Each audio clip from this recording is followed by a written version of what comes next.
This is Where We Live. I'm Lucy Nalpathanchel. Last month, Hartford Public Schools interim superintendent, Dr. Leslie Torres-Rodriguez, came on the show to respond to an Office of Child Advocate investigation. An investigation which found the Hartford School District failed to adequately address multiple allegations of abuse against school staff. The superintendent stressed the district is committed to regaining the trust of Hartford parents. Coming up, WNPR's David DeRoche will join us to talk about whether that's happening. Hartford parents were at a community forum last night. And later we'll hear what gun legislation is being debated in both Connecticut and in Congress. Is gun reform dead under a new president and Republican majority? Join the conversation, 860-275-7266. You can email Where We Live at WNPR.org. Find us on Facebook and Twitter at Where We Live. We'll take your calls in a little bit. First, it's been more than 4 years since the mass shooting at Sandy Hook Elementary School in Newtown, Connecticut. It's common for the public to forget about acts of violence that happen around us each day, whether the events make it to the national news or in your town newspaper. But what happens to the families and the friends of the victims, to the community where they once resided, months, even years later? Filmmaker Kim Snyder tried to answer that question. She spent 3.5 years in Newtown, and her documentary of the same name premieres on PBS stations nationwide April 3rd. Kim Snyder joins us from NPR studios in Midtown Manhattan, as well as producer Maria Cuomo-Cole. Kim and Maria, welcome to Where We Live. Good morning. Good morning. Thanks for having us. Kim, I'll start with you. Tell us about what brought you to this project. Are you from Connecticut, and what made you want to go to Newtown and start to hear these stories? No, I'm actually, I live here in New York City, and it started where some old colleagues from a not-for-profit had some contacts in the interfaith community up in Newtown just after the tragedy, and asked me if I, as a director, if I would go up and explore some short-form content, and quite frankly, I was really reluctant to do so. There were, as we all remember, so many news cameras, and I just felt very reluctant to do that. But I did go up, and I made some early connections with some of the faith leaders in Newtown, including Father Bob Weiss, who had, as we remember, buried so many of those children in 1 week, and was really struck and had such empathy for the trauma and the position that so many different people found themselves in. And so it started to evolve very organically and quietly to a vision for a piece that would really depict an entire community in the wake of such a horrible tragedy. And Maria, when did you get involved? I got involved the first year of Kim's exploration in the community, because as she was developing the story, we talked about the importance of representing the aftermath, the true aftermath of such a horrific act of gun violence. You know, the cameras capture the trauma and the incidents in shooting after shooting, but, you know, the cameras move on and communities are left to, regain their lives, reestablish their lives in a very different way. And we felt it was important to show the long-term effect of what happens to families who lose loved ones and to a community at large. You mentioned that the cameras move on, and I would imagine that there's some fatigue in the community from having reporters and writers and filmmakers in their community after such a tragedy. So, Kim, walk us through the process when you said you connected with the interfaith community. I mean, how did you get people to trust you?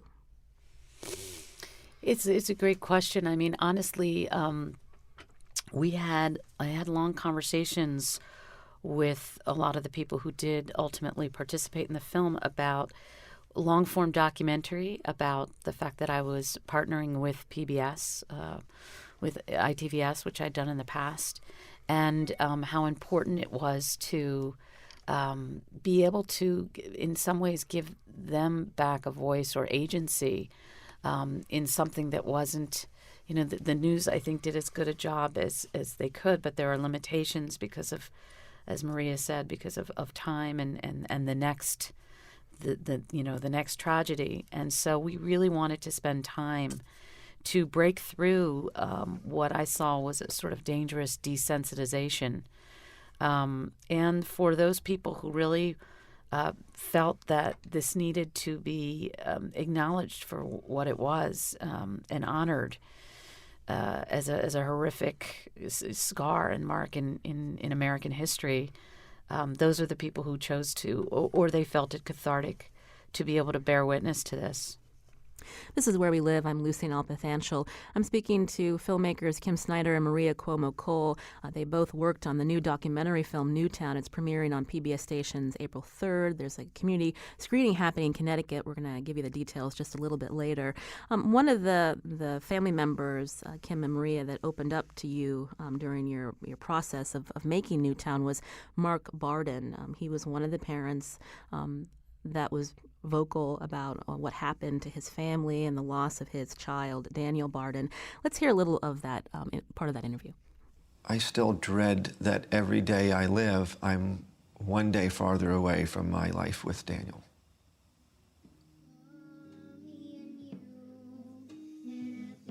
I didn't want to take the clothes out of his drawer. I didn't want to touch anything. I wanted to leave everything just the way it was. So Jackie actually had her sisters, while we were away one weekend, clean out all the drawers. I still have little secrets stashed around. He used to wear this old yellow football helmet when he'd ride in the little seat in the back of my bicycle. And I have that in the garage, and it still has some beautiful little long blonde hairs of his in it. I'll keep that forever. Again, that was one of the clips from the documentary film Newtown. It's very hard to watch, and obviously you know, because both of you worked on this for such a long time, got to know people in that community. But at the same time, it's just a very intimate moment where he's talking about this. And how did you feel when you were getting that kind of openness from these families who are still grieving? It was a long process, as you say, of trust building, and what I was thinking to say before was I think there was also a recognition that there was no particular agenda per se. We didn't go in trying to make a decidedly political movie. We just really wanted to honor the emotional fallout from a number of perspectives, and so those relationships were real. They took a long time to forge and build trust, and it became increasingly painful to understand the depths, to even begin to understand the depths of what so many people went through, and still go through every day. So, for me, that's been both personally an honor and a real challenge to try to join forces and do whatever we can to ensure that this happens less. And Maria, again, you're producer of Newtown. I understand that you've worked on other documentaries where you get observations and interviews about what has happened in a community after a large-scale tragedy like Virginia Tech. Tell us about that work and how that, in a way, helped you work on this new film. Well, in many ways, it inspired my involvement in the Newtown film because with my work with Living for 32, which was about the Virginia Tech experience through a young man's recovery from being shot multiple times in his classroom, Colin Goddard, who grew to become a leading national advocate.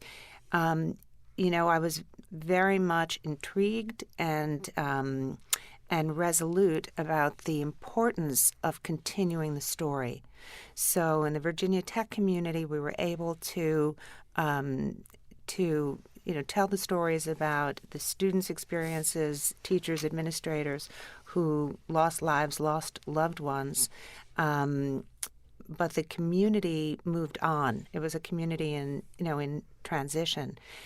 Here in Newtown were law enforcement, faith leaders, teachers, parents, neighbors living together, committed to their community that were going to continue as such. And the psychology and the emotional trauma of that growing together, moving forth together, I felt was very, very important to share in order for people to understand the real human toll of our gun violence epidemic in the country and the need for stricter access to weapons and stronger laws.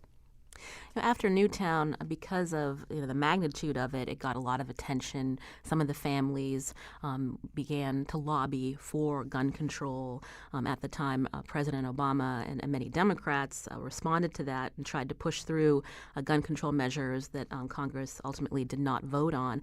Was it difficult to not include a lot of that, the political, the repercussions after this tragedy, Kim?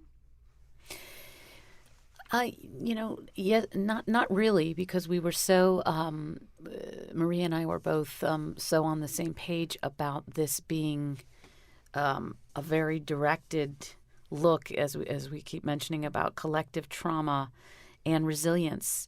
And we felt there was also a story of grace and hope in watching a community try to forge on through the unthinkable.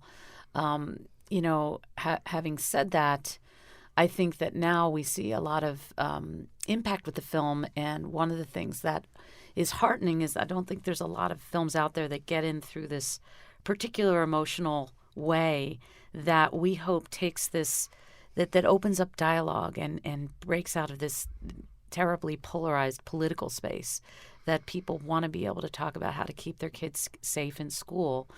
And the film, we found, really speaks to a lot of diverse audiences around the country, regardless of partisan politics. To talk more about the resilience theme throughout this film, not just focusing on the families that were directly impacted, you did reach out to other members of the Newtown community. There's a really poignant conversation with one of these members, a Sandy Hook Elementary School custodian, Rick Thorne. Let's hear a little bit about what he told you. Is there a day that I don't think about it? I don't think there's an hour or a couple hours I'm not thinking of something about it. When I went back to work, I know the first 2 days, I was not there. I was working. I wasn't there. How do you get through your days? The kids at the school, the laughing, smiling. And it sounds like, Kim, that was you asking him the question about how he gets through his days?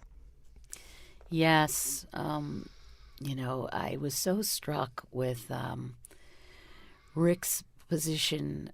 He was, like so many people, a very heroic person that day. And I think that he just had such, and continues to have such incredible concern and protection over that educator community.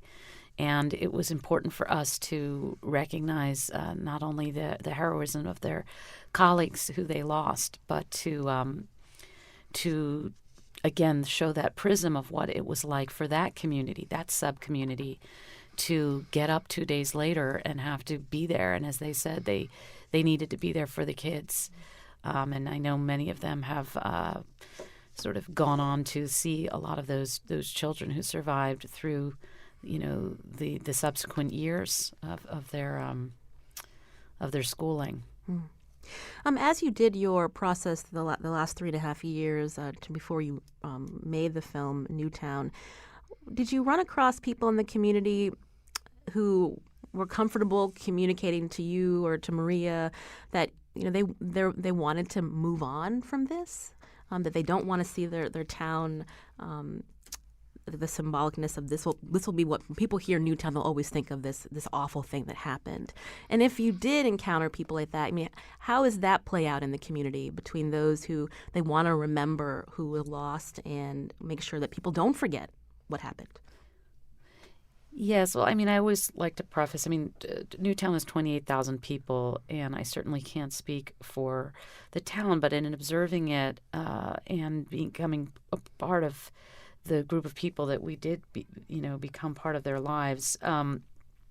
I think it's probably true for a lot of victim communities that there's this, as you say, this difficult, and for leadership as well, this difficult thing about people just wanting to return to their lives and have some sense of normalcy back.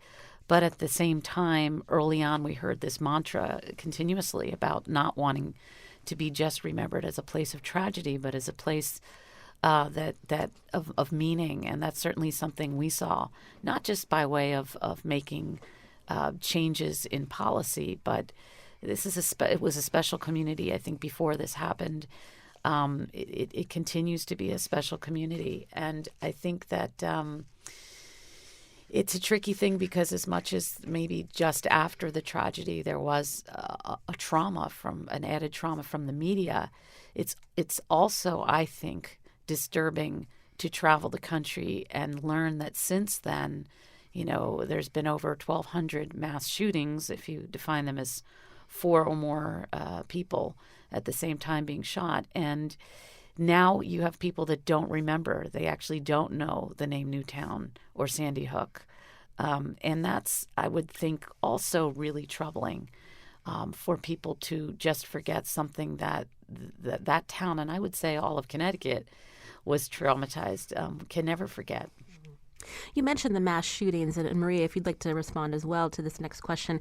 I mean, those obviously get the headlines, but then every day we're surrounded by, in this country, there are these incidents related to gun violence that don't get the headlines. And I'm curious, in your interviews and the connections you made, both of you in Newtown, how did you see that community, maybe some members reaching out to other victims of gun violence, whether it's in Hartford or other communities where, again, crimes of violence happen all the time, but they don't get the attention, not like something when Newtown or Virginia Tech happens.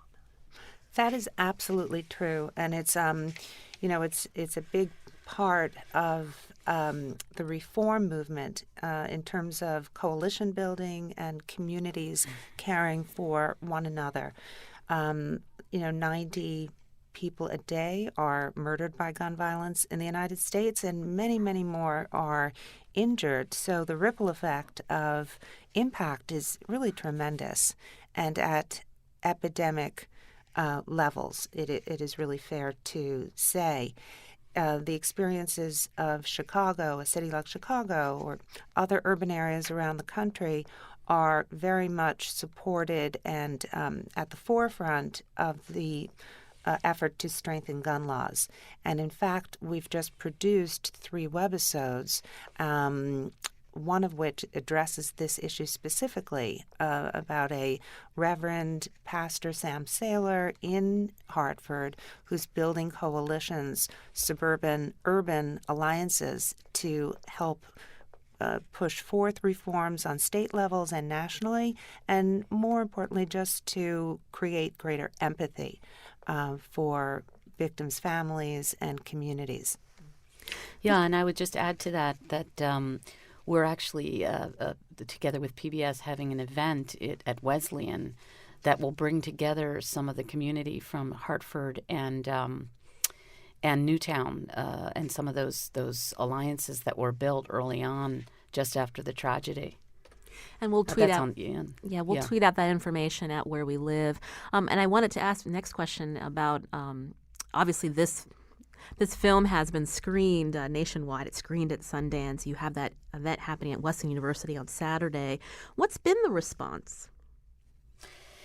It's been, in some ways, very consistent. People are.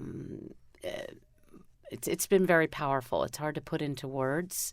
Across the country, the ripple effect, as Maria mentioned, is profound. There's barely a screening that I've been to over 80 myself, and I think we've had more than 1,000 community screenings since its premiere at Sundance last year, and we'll have our broadcast in just over a week on PBS. But there's always people in the audience from Connecticut. There's always people who have relatives in Newtown who are from Connecticut, teachers.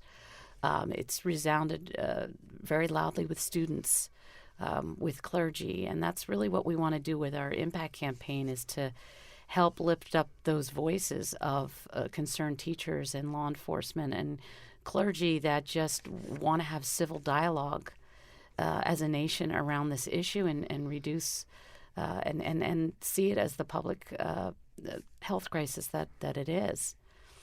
This is Where We Live. I'm Lucy Nalpathanchel. I'm speaking with director and producer of the documentary film Newtown. Kim Snyder directed it. Maria Cuomo-Cole produced the documentary film. I wanted to play one more clip before we go to break, and that's of Nicole Hockley. This is a woman, another parent who's been very outspoken since she lost her son, Dylan, in the Sandy Hook shooting. I wanted to play a little bit of what she told you. How could someone who was in my life for 6 years suddenly be gone? It's impossible to understand.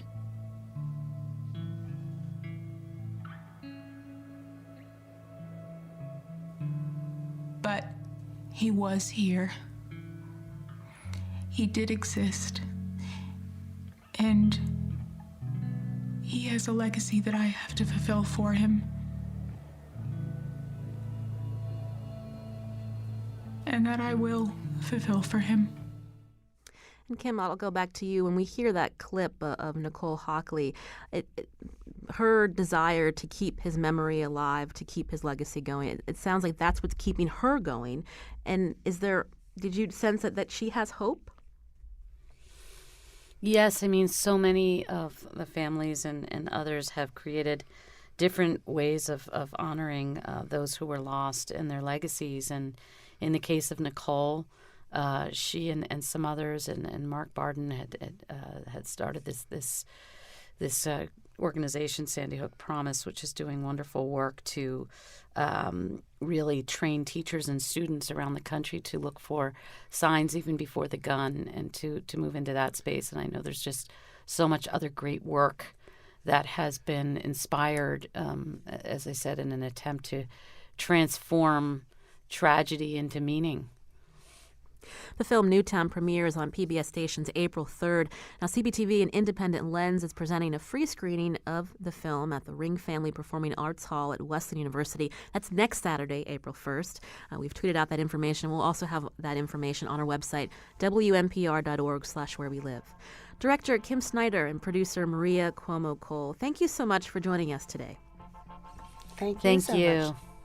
The Newtown tragedy catapulted the issue of gun reform to the national stage, yet Congress failed to pass any meaningful reform laws in the wake of Sandy Hook. Now the dynamic in Washington has changed. We wanted to know what gun issues are federal and state lawmakers paying attention to now. We'll find out after the break. You can join the conversation, 860-275-7266.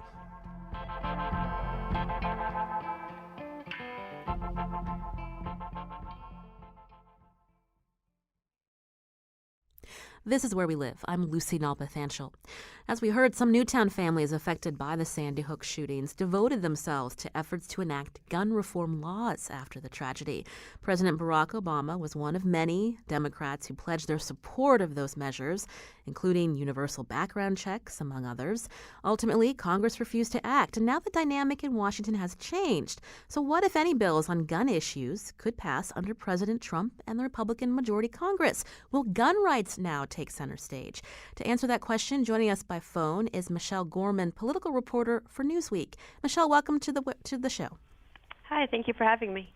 I wanted you to just remind us about some of the executive orders that President Obama had issued on guns because of the failure of Congress to pass a lot of these measures. Sure. So President Obama actually enacted two different sets of executive actions on gun safety. His goal was to reduce gun violence. That first set came in 2013 in the wake of the Sandy Hook shooting, and the second set came in January 2016. And there were a little over 40 actions that he took throughout his presidency, and just kind of to highlight a few of those. Actually, just wanted to point out they didn't actually change federal law per se, but they kind of clarified certain points. So he wanted to explore and promote new gun safety technology, hire as many as 230 FBI agents to process background checks, He wanted to enact new requirements to report lost or stolen firearms, and even allow doctors to submit more mental health records to the federal background check registry without legal repercussions, because sometimes doctors can face action if they do discuss guns with their patients in certain states. And in the first few days of President Trump's, after being elected and going into office in January, he did roll back something specific to these executive orders dealing with those who were mentally ill. Can you tell us about that? Sure, that's correct. So it was regarding a Social Security Administration regulation that President Obama had spoken about shortly after the Sandy Hook shooting, and it wasn't actually implemented until last December.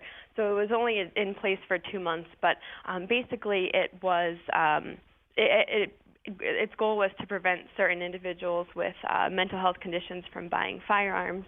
The NRA called it Obama's constitutional gun grab, and were very outspoken in having this revoked, which is what he did within his President Trump did, within his first month of the presidency this year. Over the years, Donald Trump has wavered in his stance on gun control. You reported that back in 2000, he said he supported a ban on assault weapons.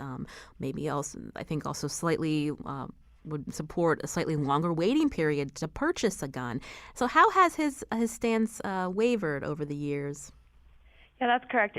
President Trump wasn't always such a strong supporter of gun rights. We didn't actually hear him speaking out so much on the Second Amendment until just shortly before he announced his candidacy in 2015. So as you mentioned, the book that he wrote in 2000 called The America We Deserve, he spoke about gun control and how he generally opposed gun control, but favored a ban on assault weapons and also longer waiting periods to purchase a gun. He, in that book, called out Republicans who walk the NRA line and even refuse limited restrictions on gun control. So that was in 2000. Fast forward to April 2015, he spoke at an NRA event. Basically, he said that there's no other family in America who loves the Second Amendment more than my own, which is something he repeated on the campaign trail once he declared as well. He often touted his 2 adult sons as, quote, serious NRA, and he has spoken again at the NRA's leadership forum since. And then as a candidate, so he really shifted seemed to shift his views on gun rights and gun control. We, on the campaign trail, often heard him attacking gun-free zones and saying how he wanted to abolish those at schools and on military bases. You might remember the comment he made at one of the earlier debates saying he could stand in the middle of Fifth Ave and shoot someone and wouldn't lose any voters. He told the American public that he owns a gun, he has a concealed carry permit, which he bragged is difficult to obtain in New York State, which has pretty strict gun laws. And even 5 days before the election, he formed a Second Amendment coalition, which is a 64-member group containing NRA officials and gun manufacturers, all to advise him on the Second Amendment. And then just the last point I wanted to make is that the NRA endorsed him in May of 2016, pretty far before the election. And in contrast, they hadn't endorsed Romney or McCain until October of their election year. So the NRA really went hard on Trump, in supporting Trump, and they spent, out of all the different interest groups, they spent the most money on his presidency. This is Where We Live. I'm Lucy Nalpathanchel. On the phone is Michelle Gorman, political reporter for Newsweek. She's reported on the stance and possible action under President Trump and a Republican majority on gun rights. Michelle, we know that immigration and health care have dominated the headlines. What's happening behind the scenes in terms of, is he going to deliver on the promises he made to the gun rights lobby? I think he will. He said he would unsign Obama's executive actions that we talked about earlier in the segment on his first day in office, which didn't necessarily come on his first day, but he has taken significant steps for gun rights advocates since he took office in January. We talked about that Social Security ban that he rolled back.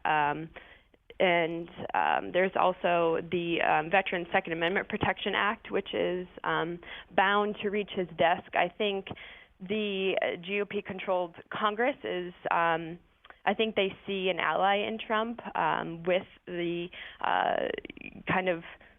with gun rights and possibly lessening restrictions on guns, which I think is why some of these actions are coming. It's only March. He's been in office for, 2 months. So I think we will see a lot of progress, a lot of step forward on lessening gun restrictions, especially as these other distractions are happening. Healthcare, possible Russia collusion is happening in the news every day. There's headlines about the possibility of building a border wall. So there's a lot going on, and I wonder if that's part of the strategy, or if it just is kind of just happening as it is. Can I ask you quickly about a bill that has been introduced by Congressman dealing with reciprocity? So it requires states that issue permits allowing gun owners to carry concealed weapons to recognize such permits from other states. The reason being is that in Connecticut, there's also debate about this. Sure. So this, the National Concealed Carry Reciprocity, the NRA told me it's one of 2 top priorities this year, and it's not necessarily anything new to Congress. There's been bills in the past that have been introduced but just failed to get out of committee. So as you said, this legislation would require states that issue permits allowing gun owners to carry concealed weapons to recognize such permits from other states. So take a state like New York or Connecticut, which has strict gun laws, and then a state like Florida, which, there aren't as such stringent laws. That person who got a permit in Florida, quite easily compared to New York or Connecticut standards, could legally carry that weapon in New York and Connecticut. Now, every state and Washington, D.C. allows concealed carry in some form, but every state has their own restrictions. For example, not allowing residents to carry in such places like bars, schools, hospitals, or even some government buildings.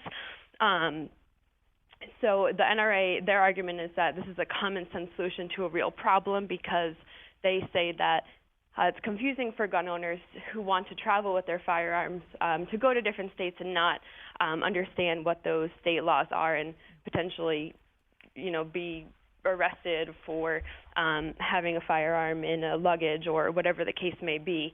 But then opponents argued that this would enable the least restrictive requirements to apply to the entire country, and they see this as a very grave danger. That's Michelle Gorman, political reporter at Newsweek. I wanted to transition to, again, what's happening here in Connecticut. We mentioned lawmakers in Connecticut are debating legislation that will impact gun owners. To tell us more, Daniela Altamari is joining us by phone. She's State House reporter for the Hartford Courant. Daniela, welcome back to the show. Hi. We were talking about reciprocity. Tell us about this House bill and what kind of support there is for it. Yeah, there was a public hearing 2 weeks ago, I think, on this proposal. And what it would do, in Connecticut, it would empower the state attorney general to enter into agreements with other states. And, people who support it, people who own guns and people who want to see this passed say, it would not force Connecticut to recognize permits from Florida or Oklahoma or a state that has sort of a drastically different philosophy and process of obtaining a gun permit. That it would allow the Attorney General to basically look at what other states are doing and then enter into these agreements with states that are very similar, such as New York and Massachusetts, that have sort of similar strict requirements. So they are saying that again, this would be really helpful to pistol permit owners who travel from state to state. It's a very poor society. People are always coming in and out. Somebody made the case that they were a truck driver. They can't know they don't want to be. They want to be in compliance of the state law wherever they are. and this would allow that. On the other side, critics are saying, this is just, a way to, perhaps undermine in some way Connecticut's very strict requirements. You mentioned Florida. Correct me if I'm wrong, but I don't believe that state allows open carry. But here in Connecticut, we do, and there's another bill that's talking about when someone that's open carrying would have to show their permit to the cops. Yeah, and that is also being fought by people who, gun owners, gun rights groups like the Connecticut Citizens Defense League. They don't want to see this.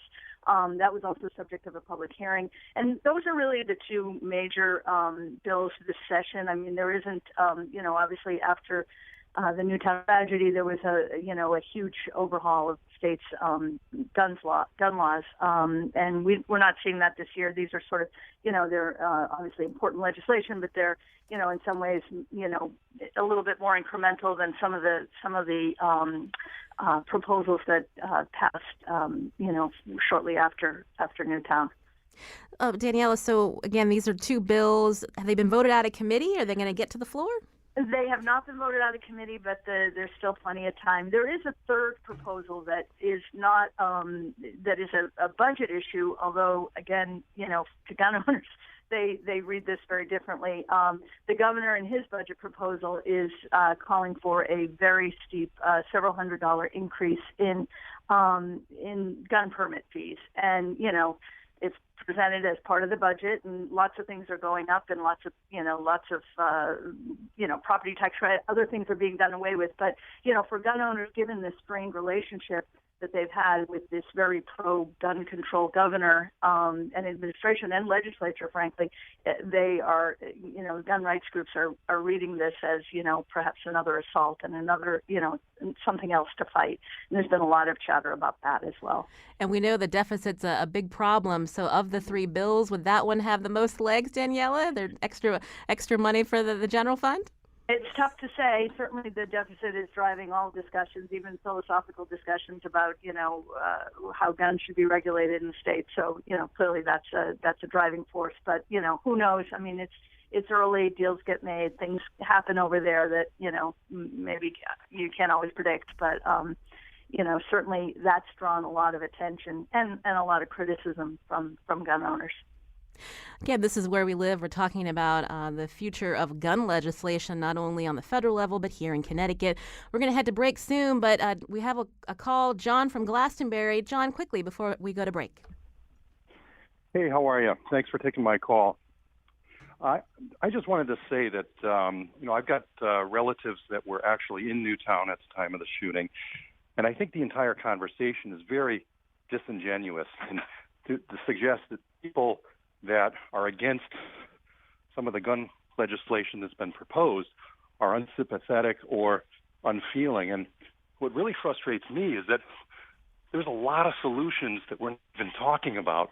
And I've got one solution that I'm pretty convinced Moms Demand Action and the NRA could come together and agree on, and we're not talking about it.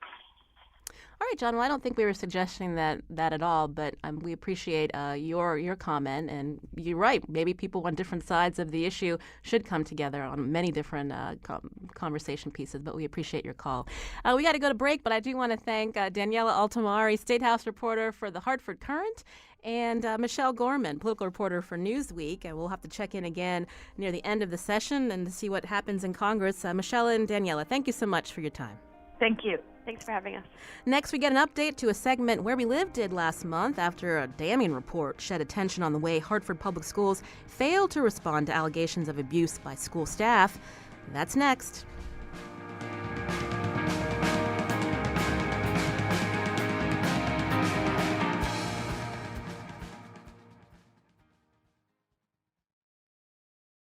This is Where We Live. I'm Lucy Nalpathanchel. Coming up Monday, we can't let March go without recognizing it's Women's History Month. On the next Where We Live, from the so-called Motor Girls to the Kalamazoo Gals, we'll take an in-depth look at the 20th century women who helped shape American industry. That's on Monday. Now, last month, Hartford Public Schools interim superintendent Dr. Leslie Torres Rodriguez came on Where We Live to respond to an Office of Child Advocate investigation.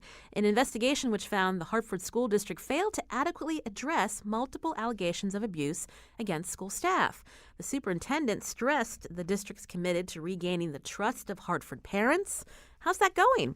Well, parents got a chance to address school officials last night. WNPR's David DeRoche, our education reporter, was at that community conversation. He's here now to tell us more. David, welcome back. Thanks, Lucy.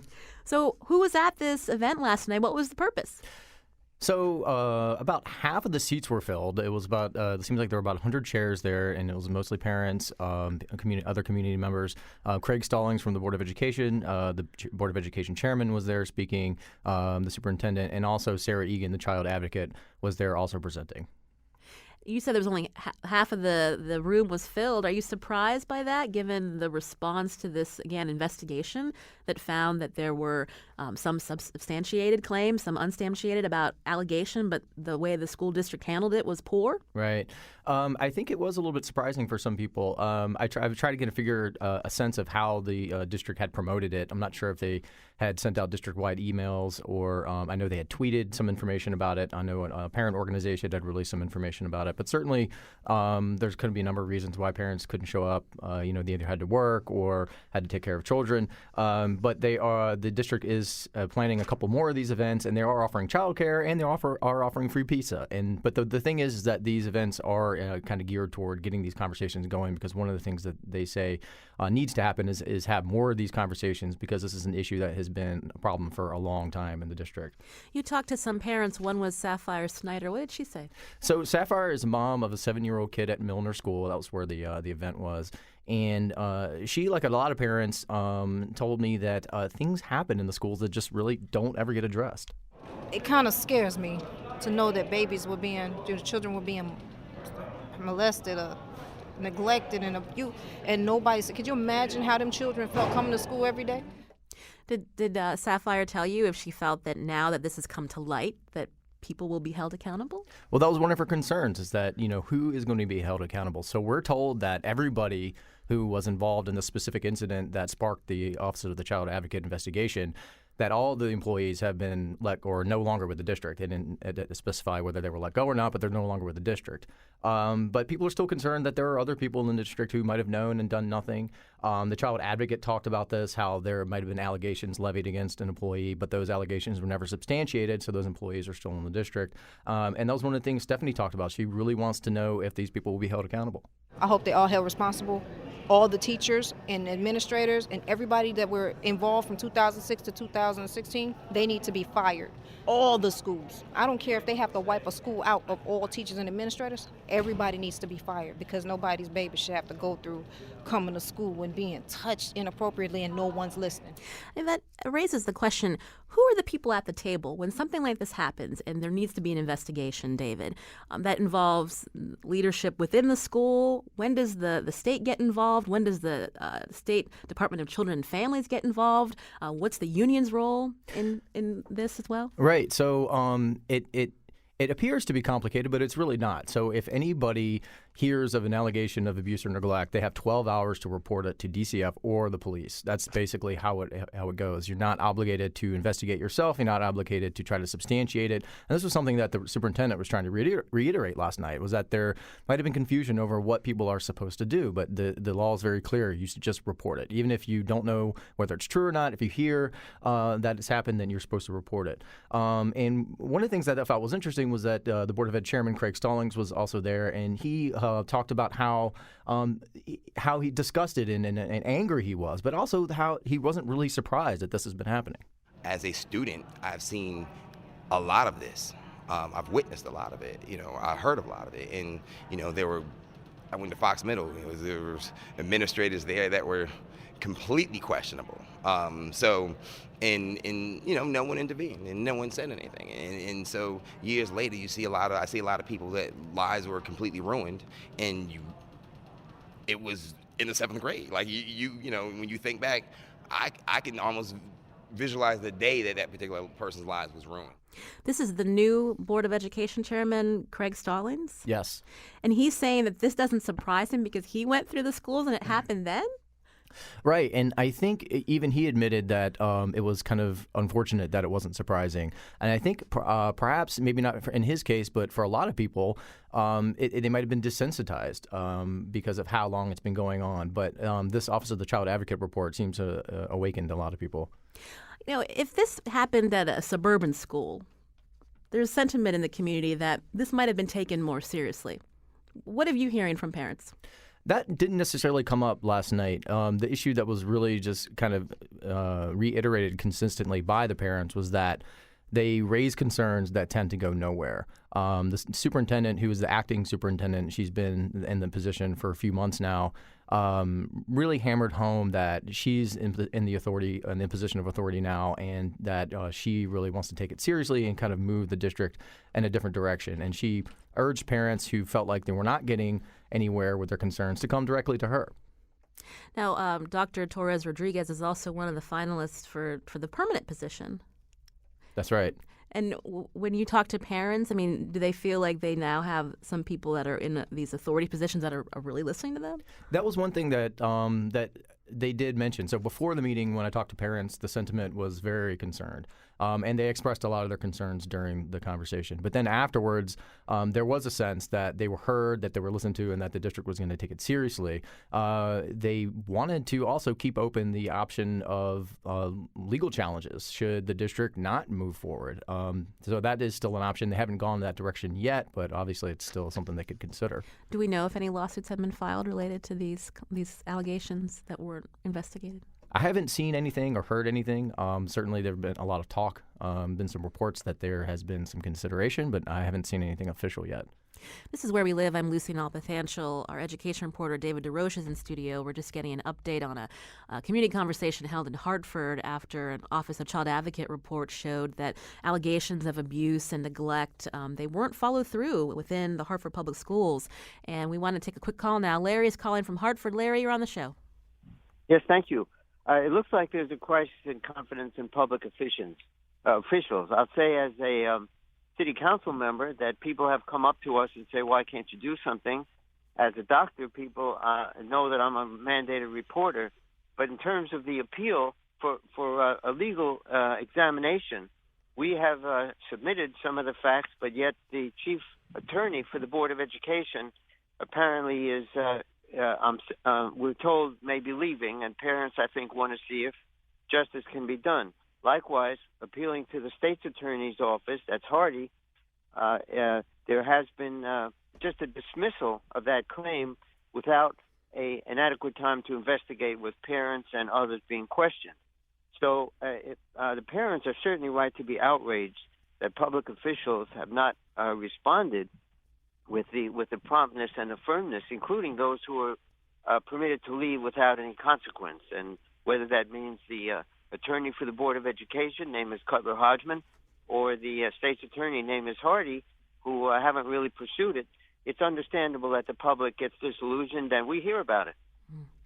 Well, Larry, thank you for your call. I know David will follow up on that, on those comments. But he'd also said something, David, and we just have about another minute to go. But Larry had also said just with there's this revolving door. I mean, do parents even know who to go to? Again, the Hartford School Board is now looking to hire another permanent superintendent after the last one has left. I mean, is there just a question of who are the people that are in these authority positions and what can be done? Do parents know who they are?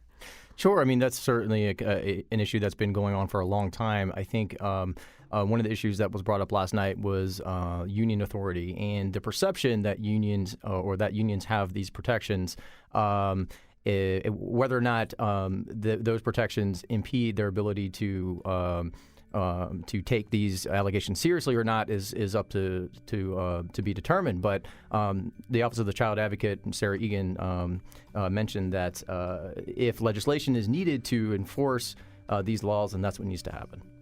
So we'll turn now to the General Assembly to see if a representative will put together a proposal related to what you're talking about. It could turn out like that. Well, I want to thank WNPR's David DeRoche. He's WNPR's education reporter. Today's show is produced by Lydia Brown. Also thanks to Jeff Tyson and technical producer Kyone Wolf. I'm Lucy Nalpathanchel. Thanks for listening.